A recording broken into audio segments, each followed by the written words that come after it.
A slab of noon sunlight cut the dust-clouded auction yard like a blade. Men in sweat-stained vests jostled for a view, silver dollars clinking in impatient palms. The auctioneer's gavel cracked against the block. Sold $5. And the murmur sank into a stunned hush. Eleanor felt the echo rip through her ribs. A stranger pressed a crumpled rail ticket into her gloved hand and stepped back, studying her through the veil as though appraising livestock. Somewhere a harmonica wheezed a tin tune. Somewhere else a coyote yipped at the empty sky. Eleanor straightened her spine, willed her knees not to tremble, and let that fragile ticket anchor her to the thought of a wedding dress, a white porch, maybe a piano. Anything but this yard? Dust followed her onto the stagecoach, sticking to the tears she refused to shed. She tucked herself beside a window cracked with old bullet holes and opened her diary on her lap, shielding the page from the man across, who smelled of whiskey and dynamite. "Mother," she wrote, "they say Nevada's sky is so wide that a soul might float free if it isn't careful." The coach lurched forward. Wheels squealed over rut and rock. Desert wind hissed through slats.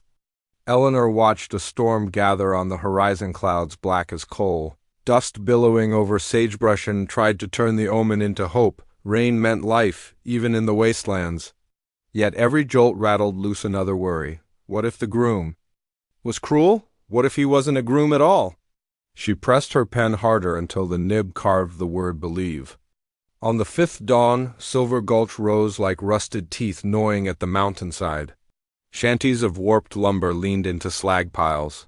A single saloon tilted over a ditch slick with tailings.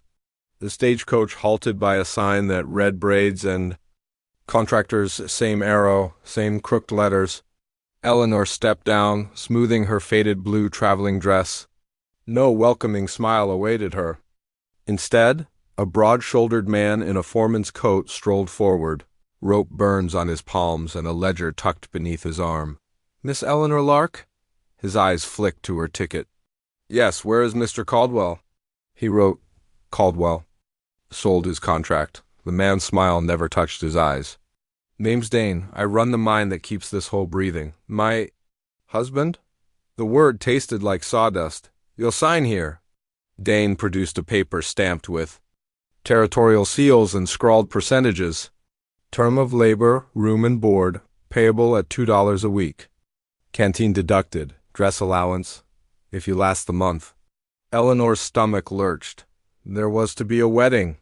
He chuckled, a gravelly rasp. "Girl, weddings cost more than $5. Men nearby laughed. Eleanor glanced back. At the stagecoach it was already turning, kicked up dust, swallowing the last chance to flee. She felt the weight of a sparrow in her chest beating itself against a cage, but she lifted her chin. "I will not sign slavery." "You already did the moment that gavel fell?" Dane's grip clamped around her wrist so hard the bones ground together. "The mine owes me bades."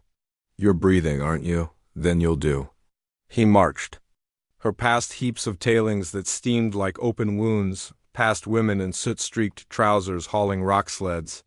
The air tasted of sulfur and broken promises. At a barracks door, a matron with a scarred cheek yanked Eleanor's trunk away, trading her traveling dress for sagging canvas pants and a coarse shirt that scratched like thistles. "Lose the corset," the matron barked. "Metal stays spark?" Inside the shaft, the ceiling sagged so low that Eleanor's veil snagged a splintered beam. Lanterns sputtered, scattering sickly light over endless rails, disappearing into blackness. A cart rattled by, driven by a boy no older than 12, eyes the color of resignation. In the growing hush she heard the mountains pulse deep groans, dripping water, the distant cough of drills. They shoved a pick into her hands. Its handle was slick with someone else's sweat. The matron pointed at a seam of rock studded, with quartz like teeth. "Strike above the white. Don't breathe too deep." The first swing jarred Eleanor's shoulder. The second blistered her palm. Fine dust climbed her throat, made her gag. She remembered her mother teaching piano scales wrists loose. Touch gentle and almost laughed at the memory of ivory keys compared to iron picks. But a woman nearby collapsed, coughing crimson. No laughter followed. Hours blurred. Heat from lanterns baked the narrow tunnels. Salt dried on Eleanor's lips, each breath scraped. At change bell, she staggered into a drift where cool air whispered up from a forgotten vent. She bent, pressed her forehead to raw stone, and let the tremble free at last. I will not die. Beneath this earth, she whispered, a vow only the dark could hear. The words planted themselves like stubborn roots. She straightened, wiped the grime away with shaking fingers, and lifted the pick again. Somewhere far above, the sky was still, wide, and a soul might float free, but only if it learned the shape of every chain first. Dawn never truly touched the mine. It seeped in as a colorless drip that thickened the air but never lifted the dark. Days blurred into a savage litany: swing, cough, bleed, breathe. Lantern hiss. Rock crack. Fingers split, healed, split again until every ridge on Eleanor's palm felt like torn parchment. Grit screeched against her teeth. Night meant straw mats that stank of mildew and sorrow, men screaming half-dreams of cave-ins, women whispering. Prayers until their voices calcified to silence. A roof beam groaned, quick glance upward, then back to the seam, always back to the seam. Somewhere a mule brayed and the ceiling showered dust. Someone shouted, a tunnel collapsed. Hands clawed rock, dragged bodies free, counted who still breathed. No time for names. Just numbers smudged on a ledger, crossed out, rewritten, a week. 2? Time fractured like slag under a hammer. Then one shift, lanterns flared ahead, and the line of workers parted around a broad-shouldered man with hair braided tight and eyes the color of wet obsidian. He wore no shackles, only a faded cavalry coat stripped of insignia.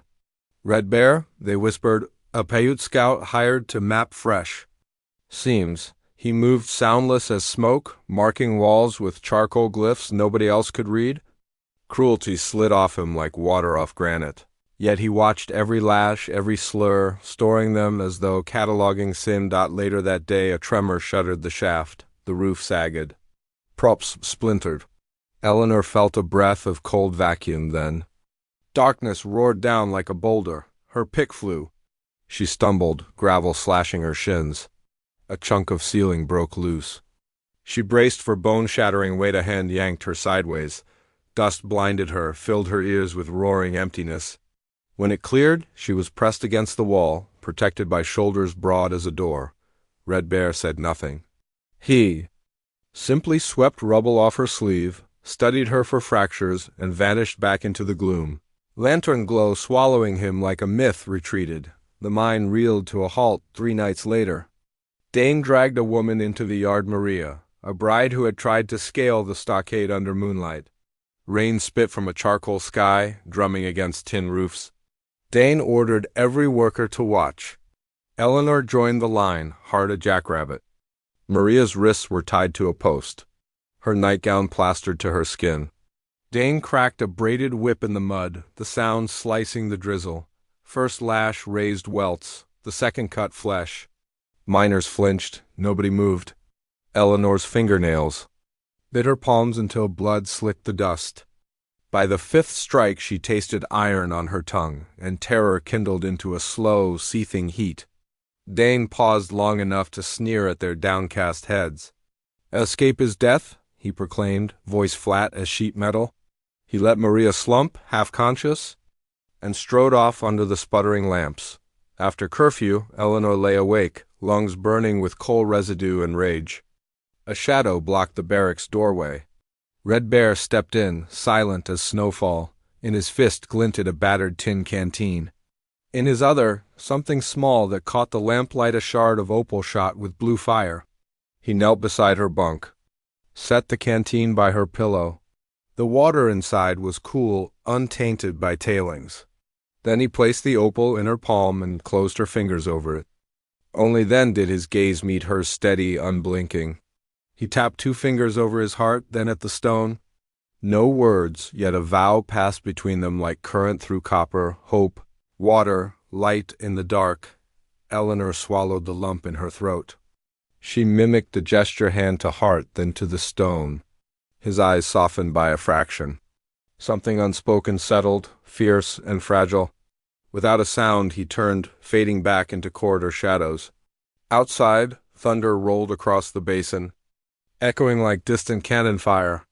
Eleanor cupped the opal, its cool surface warming against her skin, and let her eyelids close at last. For the first time since the auction yard, she dreamt of sky vast, storm-washed, forgiving. And somewhere in that horizon, a path carved by trust waiting to be walked. The air inside the upper ventilation shaft felt thin and metallic, like breathing through a coin. Lanterns were forbidden there, so Red Bear brought only a stub of pitchwood and a shard of reflecting mica to catch distant torch glow. He eased a knuckle to his lip silence and sprinkled a handful of pale or dust over the slate floor.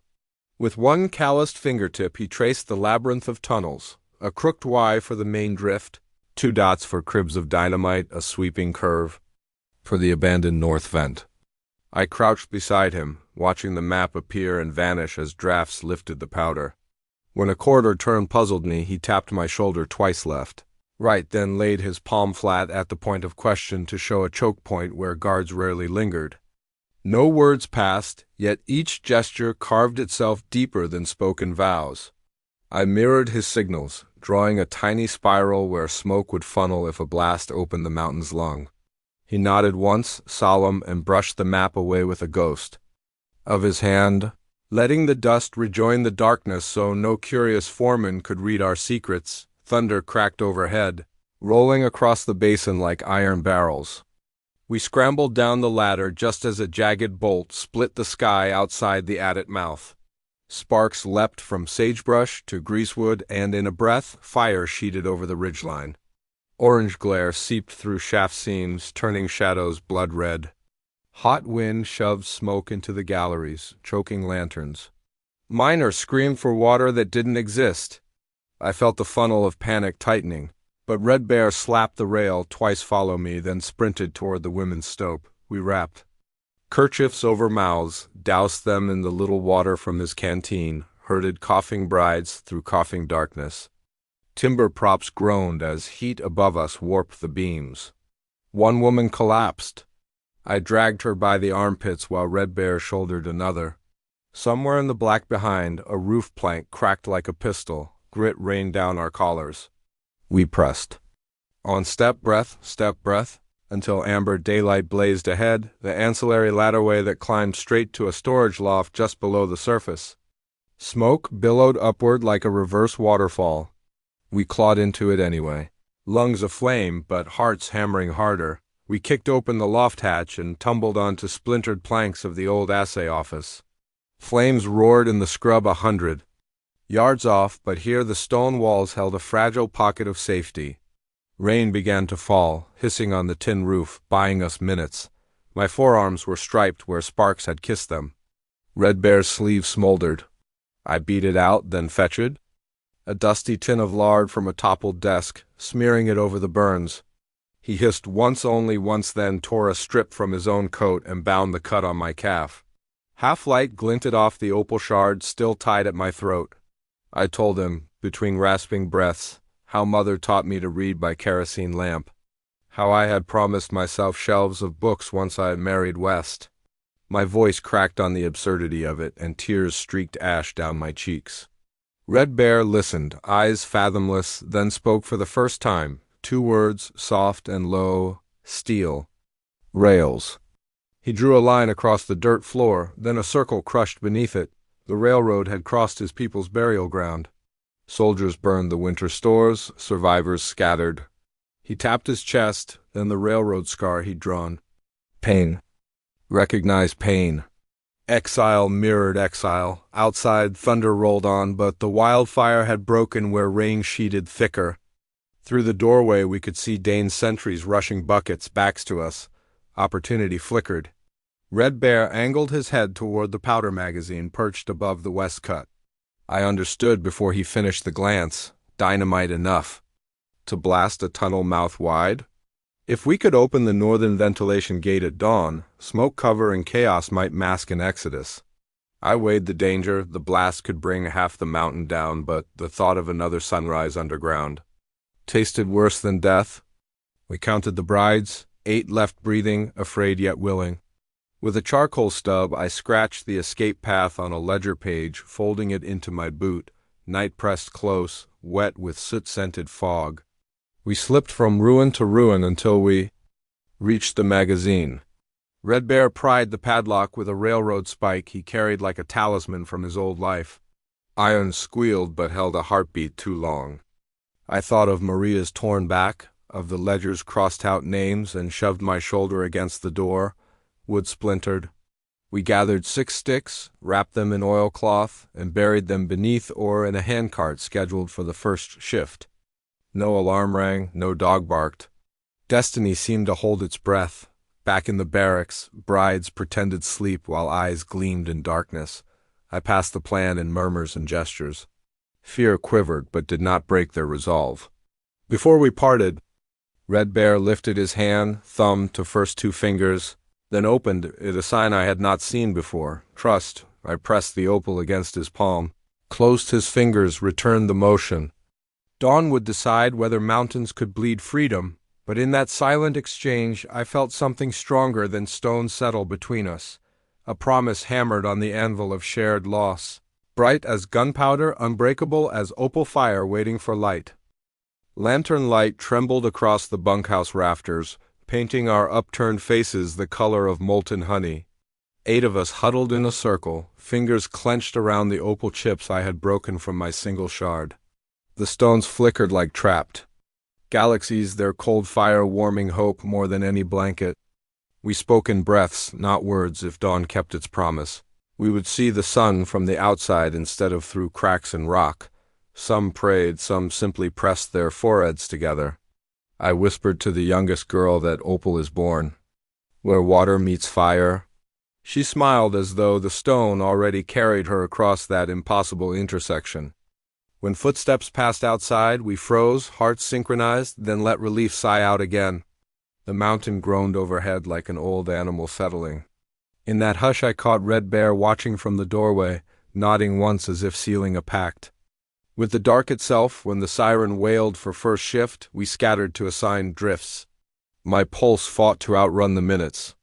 The handcart reached the choke point beside the north vent, wheels rickety on corroded rails. I shot Red Bear a glance now, and he jammed the brake. 2 sticks of dynamite slid into the gap behind the support timbers, fuse already smoldering from his flint. We sprinted, boots hammering shale. A white flash cleaved the gloom. Concussion shoved me face first into gravel. Heat sucked every breath from the shaft, then a roar like God ripping tapestry. Lights died. Stone dust became a solid wall. Screams ricocheted off collapsing beams. I crawled until fingers found Red Bear's sleeve. He hauled me upright and thrust a Spencer rifle into my arms before taking it back, shouldering the weight with the calm of a man born to defend doorways no one else could see. Through the smoke curtain, we guided the brides into the newly torn breach. Fresh morning air knifed in, cool and biting. Red Bear laid down covering fire each, shot a thunderclap sending Dane's guards diving. We scrambled across scree into a narrow ravine hemmed by yucca and volcanic boulders. Echoes of gunfire chased. U.S. I took the lead, mind-counting steps the way miners count breaths. The river hissed somewhere ahead, swollen by last night's storm. Behind, Red Bear's Spencer spat its final cartridge. He vaulted after us, reloading on the run. Bullets whined off rocks, but daylight widened and the smell of water grew sweet. A crude footbridge of split pine spanned the gulch, board slick. With moss, half the women were across when Dane's voice split the canyon. Eleanor! I turned. He stood on the bridge's far side, revolver glinting, eyes feral behind soot. Red Bear raised his rifle, but Dane yanked me forward by the plait of my hair, steel barrel at my throat. The bride shrieked, the river snarled 50 feet below. Dane's breath stank of rot. $5 bought you, girl, and I mean to collect. I felt the oar pick hanging from my belt, weight forgotten since the night shift. My free hand slid toward it. He pressed the revolver harder, demanding my surrender. I lowered my gaze, feigned collapse, letting knees buckle. When his grip slackened, I swung upward, iron head of the pick smashing his wrist. Shot fired wild. Pain blinded him. I drove the pick's point into the bridge plank beside his boot, levered hard. Wood split. Dane lurched, arms pinwheeling, and I shoved with every ounce of mine-dust fury. He toppled over the splintered rail, vanishing into frothing current. The revolver clanged on rock. Silenced, I staggered, lungs blazing, until Red Bear caught me by the elbows.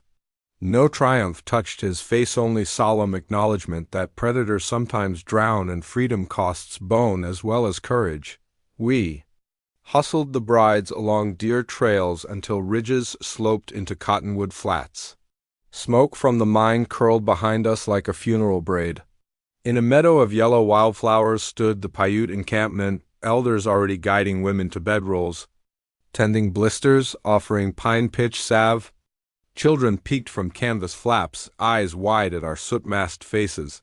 Beside a cooking fire, Red Bear lifted my hand, turning it so the opal sparkled beneath new sun. "Stay," he said, just one word, but the mountain of meaning beneath it shook me harder than the blast. I wanted to learn his silent language, to trade one cage for an open sky shared with him. Yet justice needed a witness. I pulled my diary from my satchel, pages buckled with sweat and coal dust, and pressed it into his palm. "These words can't breathe underground," I told him. "Take care of them until I return, or in case I don't." He traced the notched spine, then touched his heart and mine.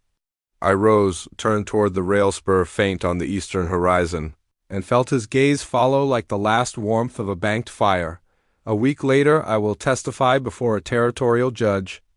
Voice still rasping coal, telling how women can be sold cheaper than bullets, but also how mountains sometimes open, how strangers become shields, how an opal's fire can light the darkest scar. The eastbound train whistles. I step aboard with pockets empty, yet soul unburied. Every freedom carries a price paid in grit, gunpowder, and the courage to wield a pick against the hand that holds it. If this tale struck flint against your spirit, brand that like button, share the sparks in the comments below, and ride alongside us by hitting subscribe, because stories of grit and grace are still galloping over the horizon.